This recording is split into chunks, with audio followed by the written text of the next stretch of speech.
It started as a normal day. Nothing portended trouble, but just one moment turned my life upside down. What happened at the end of the story will shock you completely. Fridays were sacred, just me and Noah, packing up the truck for a night in the woods. No phones, no distractions, just firewood, marshmallows, and the two of us under the stars. Kelly always said it was good for him, for both of us, and she was probably right. That morning started like all the others. She handed me a thermos, kissed Noah on the cheek, and waved us off from the porch in her bathrobe, like the picture of a calm, content wife. Nothing felt off. Nothing gave her away. We were already past the old Sinclair station when I realized I'd left my wallet on the kitchen counter. I cursed under my breath and told Noah we had to make a quick stop back home. He didn't question it, just went back to his game. I didn't think anything of it, just a stupid oversight. That's all it was supposed to be. When we pulled into the driveway, something was already off. The front door was cracked open, like someone left in a hurry or didn't care to close it. I left the engine running and told Noah to stay put. The moment I stepped into the house, I heard the laughter. Deep, loud, and male. Not a movie, not the kids. It came from the living room, and it wasn't laughter meant to be heard by a husband walking through the door. I moved closer, slow and quiet, not sure what I was about to see. Then I did. A man, mid-30s, half-dressed, holding his shoes, rushed toward the balcony door. I didn't get a good look at his face before he launched himself over the railing. Kelly appeared seconds later, robe barely tied, hair a mess. She shrieked after him, said he was a plumber, claimed he'd tripped and scared her. The lie came fast, sharp, rehearsed. It bounced off the walls like a joke no one was laughing at. I didn't say a word, just stood there, taking it in. Upstairs, I could hear one of the twins crying. The other one was laughing, trying not to, but still. They knew something was wrong. They just didn't know how wrong. I didn't yell, didn't ask questions. I walked back out like I hadn't seen anything. Got into the truck, looked at Noah, and said the trip was canceled. He didn't argue. Maybe he saw something in my face, or maybe he just knew not to push. I drove aimlessly for a while until we ended up at a gas station just outside town. I handed Noah a few bucks and sent him inside to grab something to drink. Then I pulled the crumpled receipt from the glove box, the one that had been bothering me all week, a $2,300 withdrawal from our family account. Kelly's signature at the bottom. No explanation when I asked. Just emergencies and don't worry about it. Now I knew exactly what that money had gone toward. I stared at the paper for a long time before tearing it in half, then again, and again. The pieces fell onto the seat beside me like the last shreds of trust I had in her. We got home a little after dark. The house was quiet, like nothing had ever happened. Kelly was gone. I didn't ask where. The kids acted normal, like they were trying to convince themselves it had all been a misunderstanding. I made dinner, tucked them in, and sat in the living room afterward, alone with the silence. But my mind wasn't quiet. Over the next few days, Kelly leaned into the drama. She cried, she apologized. She screamed that I didn't understand her, said she felt invisible, unloved, said it just happened, whatever it was. Then just as fast, she'd go soft again, promising a clean slate, begging to start fresh. She wrapped herself around the kids, hugged them a little too long, cried into their hair like she could still hide behind motherhood. I let her. I didn't argue. I played along like a man still weighing his options. But inside, I'd already made my choice. A few nights later, I was tossing some receipts into her purse when I saw something sticking out of one of the side pockets. 2 concert tickets to a show in New York. VIP seats. Pricey. For the same weekend, she told me she was going to visit her sick aunt. The same weekend, she begged me to keep the kids an extra few nights. I didn't have to ask who the second ticket was for. I already knew. She thought she was being clever. She thought I wouldn't look. But I wasn't going to stop her. I was going with her. After that day, something in the house shifted. The air changed. Kelly threw herself into a whirlwind of emotion, like if she acted broken enough, I'd forget what I saw. She played the role with conviction, late-night sobbing, sudden outbursts, whispering apologies as she curled up on the edge of the bed like a scolded child. She'd stand in the kitchen clenching her coffee cup with trembling hands, talking about how hard things had been for her, like I was supposed to feel guilty for not seeing it sooner. I said little, nodded when I had to. Every word from her mouth sounded like static now. She clung to the kids like they were proof of something, her innocence maybe, or the life she still wanted to control. She baked their favorite cookies, put sticky notes with hearts in their lunch boxes, played board games she used to ignore.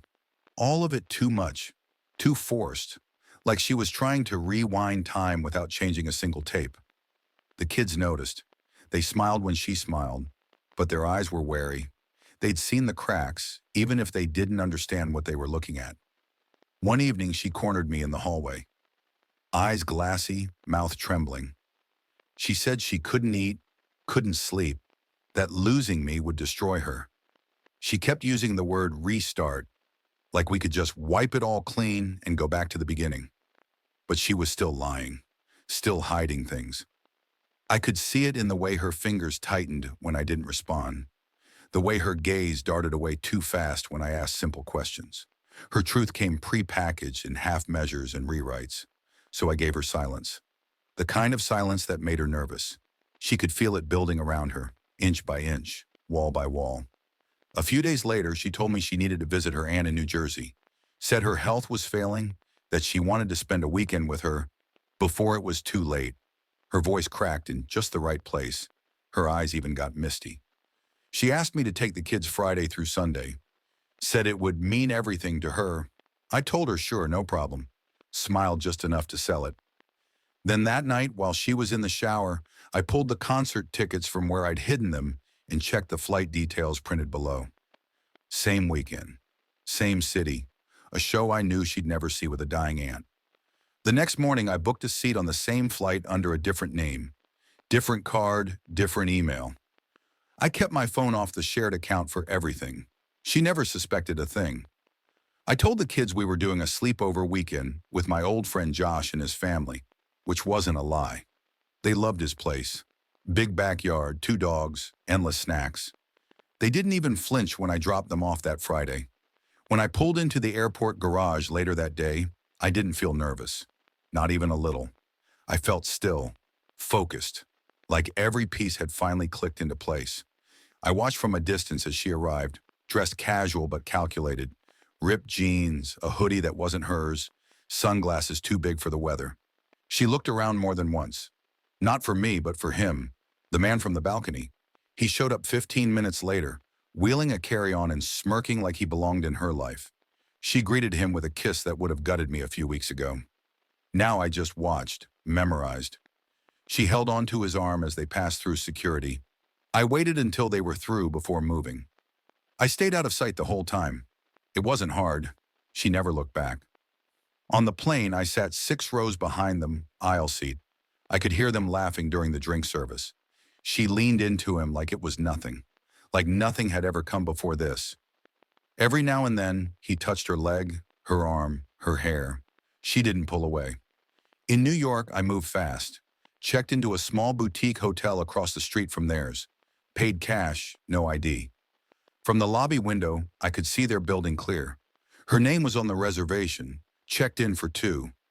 I waited until dusk before the lights in their suite flicked on. I watched them walk in together like they were on a honeymoon. She tossed her bag on the bed, kicked off her shoes, popped a bottle of champagne he must have brought. I stood in my dark room, camera steady against the glass, and filmed. He kissed her neck. She laughed. They toasted. Then the curtains closed. I sat down and played the clip back twice. No sound, just the image of her with him. Close, soft, shameless. There it was. Proof, not for court or custody, not for social media, for me, for what came next. I didn't sleep that night, just waited. At 7 the next morning, I crossed the street and sat at the outdoor cafe directly across from the hotel. Coffee, croissant, hoodie up. She came out around 8, alone, sunglasses on, hair in a bun. Probably going to get breakfast for them both. She didn't see me until I stood up. Her body froze like she'd been shot, pale, still. Her hands dropped to her sides like they didn't know what to do. I walked up, slow and calm, and slid a folded bill across the table she was about to sit at. I didn't raise my voice. Didn't even look her in the eye when I said it. Pay with the money you stole from our kids. Then I walked away. Didn't wait for a reaction. Didn't need to see her fall apart. I'd already seen enough. I was done being quiet. Now it was time to dig. The flight back was silent. No music, no distractions, just the soft hum of the engine and my thoughts running hard in the background. I hadn't spoken to Kelly since the moment I dropped that bill on her table, and I didn't plan to. Not yet. I wanted her to sit in it, let it rot in her head, let her stare at the door every time it creaked, wondering when I'd come back and what I'd do. But she had no idea I was already 3 moves ahead. Back home, the house felt heavier than when I left, like something had seeped into the walls while I was gone. Kelly wasn't there. Maybe still in New York, or maybe hiding out somewhere until she figured out what came next. Either way, I didn't care. The kids were back with me, and the moment they stepped inside, they clung to me more than usual. No questions, no fuss. They just wanted to be close. I didn't ask what she told them. I could imagine. After they went to bed, I sat on the couch with her laptop on my knees. She never locked it. Too confident, too used to thinking I wouldn't look. I opened the browser and started with the basics. Search history, email, shared docs. Nothing big at first. But then I saw a folder buried deep under a fake work project name, filled with PDFs and message screenshots. I scrolled until my hands went numb.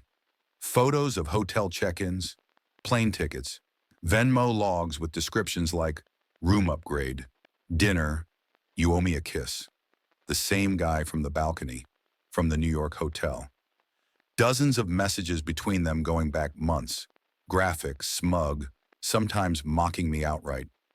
They joked about my dad energy, called me a harmless drone, said I wouldn't notice even if she emptied the whole damn house. I didn't blink, just kept scrolling. The real hit came when I found a spreadsheet tucked into a folder labeled under her sister's name. At first glance, it looked like boring financial records, but when I cross-referenced the transfers, I saw the truth. For the last 8 months, Kelly had been quietly funneling money from our joint account into a bank account that wasn't hers, but was opened using her sister's ID. Each deposit carefully timed, spaced out, just enough to avoid suspicion. Just enough to bleed us dry without setting off alarms. She was planning something bigger. Maybe not just a fling, maybe a whole exit. Every transaction looked like a brick in a wall she'd been building behind my back, and she'd smiled through it all. Breakfasts, holidays, bedtime stories for the kids. She'd kissed me goodnight while robbing our future blind. I closed the laptop, breathing slow. My hands didn't shake. I wasn't angry in the way she probably expected. It was colder than that, sharper, controlled. I didn't sleep that night. I packed. Clothes, meds, school supplies, birth certificates, chargers, the essentials. Then I picked up the kids one by one, wrapped them in blankets, and carried them to the truck like they were made of glass. They didn't wake up. It was like their bodies knew they were being rescued. We drove through the night, past city lights, past the edges of anything familiar. By sunrise, we were in another city, parked in front of my aunt's house. Someone I trusted, someone who never liked Kelly but never said it out loud. She took one look at us and opened the door wide. The kids settled in like they'd lived there for years. They laughed for real that afternoon, without looking over their shoulders. My aunt made pancakes for dinner, let them watch whatever they wanted on TV. She didn't ask questions. She didn't have to. I sat on the porch while they played, phone in hand, staring at a blank message window for too long. Then I typed one sentence and hit send. You were playing chess. I was playing poker. No name, no explanation, just enough to make her stop breathing. By the time she saw it, I knew exactly what she'd be waking up to. An empty house, closet stripped, drawers hollow, kids gone. I wanted her to walk into that silence and feel it crack open beneath her. I wanted her to finally hear how loud betrayal could be when there was no one left to lie to. The first few days at my aunt's place passed in a blur of quiet routines. The kids adjusted faster than I expected. Maybe because they didn't ask questions, or maybe because they already knew there was nothing back home worth clinging to. They didn't mention their mother, not once. They laughed louder here, ate more, slept easier. And every night, when I walked past their room, I saw the same thing. Peace, the kind I hadn't seen on their faces in months. Kelly didn't call right away. She didn't text, didn't scream, didn't beg. Maybe she was too stunned, or maybe she thought I'd come crawling back like I always had. Quiet, cautious, trying to patch holes in a ship she'd already torched. But I didn't. I stayed gone. I kept everything locked down. Phone numbers changed, emails rerouted, even the school notified. She didn't know where we were. That was the point. The first move came the following week. She showed up at the kids' school mid-morning. I got the call from the principal myself. Apparently, she tried walking in like nothing had happened. Makeup perfect, smile forced, voice trembling just enough to play the concerned mom. But her name had already been removed from the contact list. The office had strict instructions. Security stopped her at the front gate before she got anywhere near the classrooms. She argued, pushed, demanded. One of the staff told me she nearly broke down right there in the parking lot, said something about being lied to and them being stolen. She had no idea I'd already been there, already spoken to the administrators, with a lawyer present, copies of bank statements and texts printed out, a clean-cut explanation for why this change was happening. She could scream all she wanted. There were no legal violations here. Not yet. Just a man protecting his children from someone who stopped being a mother the moment she chose herself over them. She tried calling after that, dozens of times. All went unanswered. Her voicemail started calm, then frayed at the edges. First came the guilt, then the panic, and finally rage. Pure, self-centered rage. She never asked how the kids were. Not once. Just kept demanding to talk. Like this was all some misunderstanding she could unravel with enough fake tears. I stayed silent, and while she spiraled, I went to work. Flyers, dozens of them. Thick paper, bold black letters, taped to every corner of town. The grocery store, the gas station, the community center, her gym, her salon. Every place she used to be comfortable in, now plastered with the truth. Fraud, stole from her kids, cheated on her husband, avoid. Right beneath the words was a photo, her and the plumber, laughing outside the New York hotel, arms around each other, champagne bottle still in hand. I didn't Photoshop anything. I didn't have to. Reality was damning enough. By noon, the fallout hit. I got a text from an old coworker of hers, a barista at the cafe where she worked part-time. "She's out," it read, fired on the spot. Customers started asking questions. Parents from the local PTA saw the flyers. Her boss didn't want the drama. Just like that, she was out of a job, out of a routine, out of a place to pretend everything was fine. She tried to post online, of course, played the victim card, said I was unstable, said I kidnapped our kids, said I was spiraling, but I didn't need to say anything back. The people in town had known us for years. They'd seen the shift in her, the way she changed, the way I faded behind her spotlight. Some stayed neutral. Others reached out to me directly. Quiet support, offers of help. No one bought her story because, for the first time, she wasn't the one telling it. That night I sat on the back steps of my aunt's house, beer in hand, watching the kids chase fireflies under the porch light. I didn't smile, but I felt something close, like pressure finally releasing. She'd always been so good at controlling the story, at twisting it, framing it, selling it. But now the story wasn't hers anymore. It was mine. And I wasn't done yet. I knew she'd hit back. It was just a matter of time. But the thing about people like Kelly is, they don't strike when they're cornered. They flail, loud, messy, reckless. And that was exactly what I was counting on. I didn't need revenge. Not yet. I needed her to keep digging her own hole. And she would. It didn't take long for her to snap. By the end of that week, after the school incident and the flyers, the silence must have become unbearable for her. Kelly had always needed an audience, someone to validate the pain she performed. Without me, without the kids, And without her cozy little job where everyone pretended not to see the cracks, she started clawing for control in the only way she still could. By trying to destroy whatever was left of me. It started with my email, locked out, then my bank app, then a notification that someone tried resetting all my passwords at once. I knew her fingerprints the moment I saw the pattern. She used to brag about being tech savvy, but in truth, she was sloppy when she was emotional. She didn't cover her tracks. She didn't even use a VPN. I watched in real time as she tried to get into my phone records, my cloud storage, even my work laptop. She got into one account before I shut everything down, my old Facebook profile. I hadn't touched it in months, but she found what she needed. A photo from the night she stormed out the first time.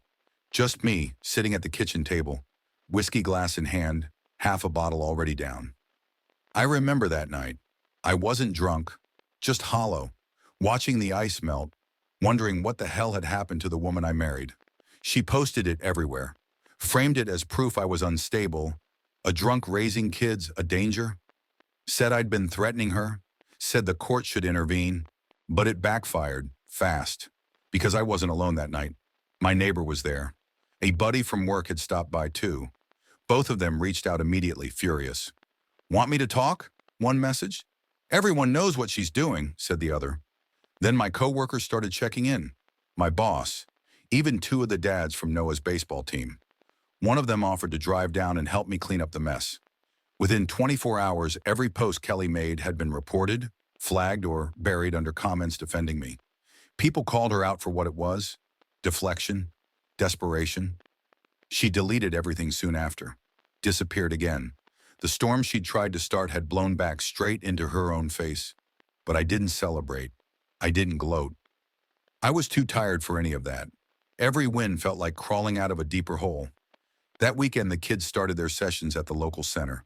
Small group therapy, games, art classes designed to help them process what they didn't know how to say out loud yet. That's where I met May. She wasn't loud or overly sweet. No fake smiles or forced concern. Just calm, steady. She was there as a volunteer. Young, maybe 30, hair pulled back, sleeves rolled up like she was always ready to jump in where needed. I noticed how the kids responded to her right away. My daughter wouldn't talk to anyone in the first session, not even the counselor, but she whispered something to May before we left. The twins laughed when she made faces behind the coloring books. Even Noah, usually guarded, handed her his drawing without hesitation. We talked a little the second time. Nothing deep. Just small things. School, their progress, her work. She had this quiet way of looking right at you without making you feel exposed. I hadn't realized how much I missed that kind of stillness in someone else. Over the next few weeks, I saw more of her. At first, it was just at the center. Check-ins, updates, helping with the kids. Then she started joining us for lunch after the sessions. Once we ran into her at the park and ended up spending 2 hours on a bench while the kids climbed trees and forgot the world existed. It wasn't romantic, not yet. Just something warm that hadn't existed in a long time. One night after a long group session, she walked me to the parking lot and asked if I was sleeping. I laughed, told her not really. She said, "Didn't think so. You look like you're carrying 10 people's weight." I didn't know how to answer that, but I remembered the way she said it, like she wasn't judging, like maybe she knew exactly what that felt like. That night, I watched the kids sleep and thought about the last few months. Not the chaos, but the quiet parts that followed. The parts where people like May showed up without needing to be asked. The ones who didn't need proof to believe you. They just stayed. Kelly didn't reach out again that week. Maybe she was regrouping. Maybe she was waiting for her next chance to twist the narrative. It didn't matter. She didn't know how much she'd already lost. She didn't know the kids had stopped asking about her. She didn't know I was done reacting. The next time she came near us, it wouldn't be a conversation. It would be the end. It was late on a Saturday when it happened. One of those calm, cool evenings where everything feels just steady enough to make you believe the worst might actually be behind you. The kids had been begging all week to see the new animated movie, so I gave in. We met May at the theater just before sundown. She'd saved seats near the back, brought extra snacks she knew the kids liked, and gave my daughter one of those woven friendship bracelets she'd made in craft therapy. Little things, but they stuck. I watched them more than the movie, the way the twins leaned into her like she'd always been part of us. The way Noah passed her his soda without asking, like it was just normal now. May didn't force anything. She just was present. And somehow that mattered more than any fireworks or grand gestures. It wasn't a replacement for what they'd lost. It was something different, something solid. After the movie, we walked out into the warm night air. The parking lot was mostly empty, just scattered cars and the buzz of a distant street lamp. The kids were laughing about something one of the animated characters said. May and I hung back a few steps, talking low. Everything about it felt safe. Then we heard tires screech. The laughter stopped. A car jerked into the lot and skidded sideways, stopping crooked across two spaces. The headlights stayed on, blinding for a second. The door slammed open, and there she was, Kelly, hair wild, eyes glassy, wearing a coat over what looked like pajamas. Her face was twisted, rage, panic, desperation all smeared together. She stomped toward us, hands shaking, voice already rising before she got close. "You think you can take them from me?" she screamed, eyes locked on the kids. "Those are my children." The twins backed up. My daughter clung to May's leg like it was instinct. Noah stepped in front of his siblings without a word. He didn't flinch. I stepped forward slowly, staying between her and the kids. My voice didn't rise. I didn't take the bait. "They are safe," I said, "and you're not touching them." She shook her head like a broken toy. "You brainwashed them. You poisoned them against me. I'm their mother." "You're on camera," I said, lifting my phone. "Everything you're doing right now is being recorded. One more step, and I'll press send. Family court, child services, police, you name it." She froze, looked around like she suddenly remembered the world existed outside her spiral. A couple walking out of the theater stopped and stared. She was unraveling fast, and there was no mask left to hide behind. May didn't move, didn't even flinch. She stepped in front of the kids, shielding them completely, arms slightly out, solid and silent like a wall.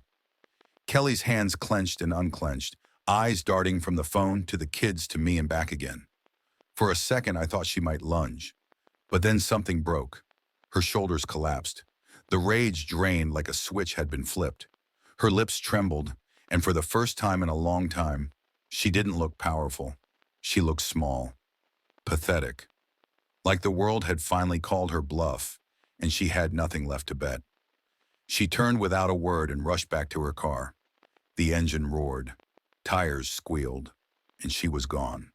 No note, no message, no second attempt. That was the last time we saw her. We stood there in the silence that followed, the kids still pressed close to May. She looked at me, just once, and I gave the smallest nod. She didn't need thanks. She already understood. On the way home, the kids didn't say much, but my daughter held May's hand the whole ride. One of the twins asked if we could watch cartoons when we got home. Noah just stared out the window and whispered, "She's not coming back, is she?" I didn't answer. He already knew. That night, after the kids were asleep, May sat next to me on the porch. Neither of us said much. The night air was cool. Crickets hummed in the distance. I stared at the dark sky and thought about how strange it was, that peace could feel just as heavy as war when it finally settled. She didn't ask what came next. She knew it wasn't over yet, but it was close. The town by the lake was small, quiet in the kind of way you don't appreciate until you've been through chaos. No traffic, no flashing reminders of everything you used to be. Just pine trees lining the winding roads, water stretching out like glass, and a kind of silence that healed by simply existing. We moved there 3 months after that night at the movie theater. I didn't leave a forwarding address, didn't tell anyone outside the necessary few. I wanted a clean break, and I meant it. The house we rented wasn't much. 2 stories, chipped paint on the porch, old fireplace that crackled like a song in winter. But it sat just 50 yards from the lake, and every window seemed to face the sun at just the right angle. The kids picked their rooms in seconds. My daughter chose the one with a reading nook under the window. The twins wanted bunk beds. Noah picked the one with a tree just outside the window so he could hang a rope swing. I let them have it all. After what they'd been dragged through, they deserved more than I could ever explain. I settled in slow, rebuilt life with small routines. Morning runs down the trail with Noah, fishing trips on Sundays even if we didn't catch anything. May helped us move, just showed up with boxes and 3 days worth of meals prepped in her car. She didn't ask for thanks, just unpacked like she belonged, because by then she already did. She never pushed, never forced herself into any space we didn't offer, but she was there. When my daughter got sick, May sat by her bed reading. When the twins fought over a toy, she was the one who got them to talk it out. When Noah finally broke down one night, cried until his shoulders shook, May just pulled him close and stayed quiet until he wore himself out in her arms. I watched it all, every little gesture, every moment that stitched us back together. And somewhere in that stillness, I realized I wasn't waiting for the next hit anymore. I wasn't sleeping with one eye open or checking the locks twice. I wasn't scanning every crowd or glancing at unknown numbers on my phone with a tight chest. Kelly never came back. No texts, no emails, no sudden ambushes in the parking lot or dramatic voicemails. She vanished like smoke. Someone told me weeks later she'd quit the state, gone west, maybe chasing some new start of her own. I didn't follow, didn't investigate. Whatever came next for her didn't belong in our world anymore. The kids stopped asking. Slowly, the memory of her just softened into silence. Not hatred, not fear, just absence. A void they no longer needed to fill.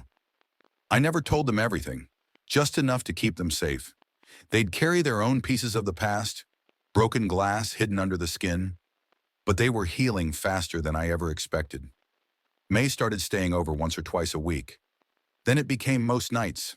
I didn't call it anything. Neither did she. But one evening, she brought her toothbrush in her bag, and I noticed it in the bathroom cabinet the next morning. It was quiet, simple, unannounced, and it felt right. One night in early spring, we all sat out on the porch as the sun dipped low over the lake. My daughter was painting birds she'd seen at the feeder. The twins were eating popsicles that dripped all over the deck. May had a book in her lap but wasn't reading it. She was just watching them, smiling softly. I stared out across the water, listening to the laughter, and for the first time in longer than I could remember, I didn't feel the past tugging at my back. I didn't feel bitter. I didn't feel broken. I felt free. Kelly took so much from us. Time, trust, stability. She set fire to everything she once promised to protect. But in the end, it didn't bury me. It didn't bury the kids. We didn't just survive it. We rebuilt around it. The kids learned to trust again. I learned what quiet love feels like. And Kelly? She disappeared into her own storm. Let her burn in the wreckage she made. I never lifted a finger to destroy her. She did that all by herself. All I did was let the fire run its course. Now we live in a town no one knows us in. The mail comes late, the neighbors wave, and the lake never stops moving. The kids sleep soundly. May reads beside me every night. And when I step outside in the mornings, coffee in hand and bare feet on cold wood, I don't feel like I escaped something. I feel like I started over. Not in spite of her betrayal, but because of it. Some things don't deserve forgiveness. Some people don't get a second chance. But life gives you one if you're willing to take it. And I took mine back, every damn piece of it. That's all for now, folks. Thank you for being with me today and listened. And if you liked my story, please subscribe, hit the like button, and comment below what you think about all this and what would you do if you were me. Also, don't forget to check my other stories in description below.